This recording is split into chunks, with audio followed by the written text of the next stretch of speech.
Okay, everybody, I got my fire nice and hot here, and now I got this little heat going on. You see that going up there? Boy, this oil's getting nice and hot, and let the fun begin. Now, before I start adding all my onions and stuff, a lot of people like to do that. I like to go with the biggest chunk of meat first because I really want to get that browning in there, you know. And there you go. Can you hear that? I always like to do that because for me, I feel that if you overload the pot with too many things, that it starts to get a little too crazy, you know. But I like to get some browning on there, especially in the biggest chunks of meat that I'm carrying before I start throwing in my onions and the bones and everything like that.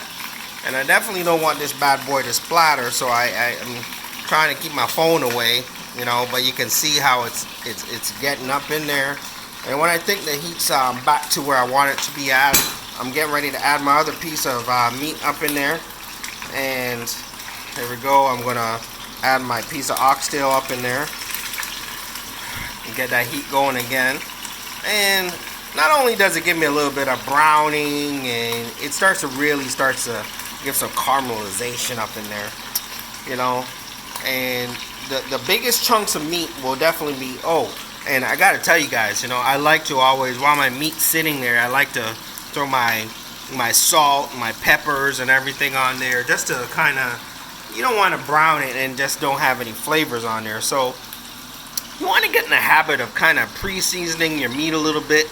And I always like to take that seasoning side, you know, and instead of putting it down into the oil, I like to let this brown part go first, you know, and kind of get that flavors on there.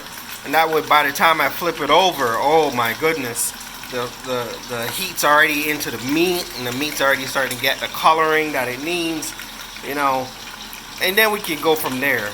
So my last piece right here is the piece of lamb shank that still has a lot of meat on there. And remember, we don't want to overcrowd this pot, but there you go. Look at that. Look at that. Isn't that beautiful? That's absolutely beautiful. I'll get back to you here in a second once I turn it. I just got to monitor, you know. This is new for me.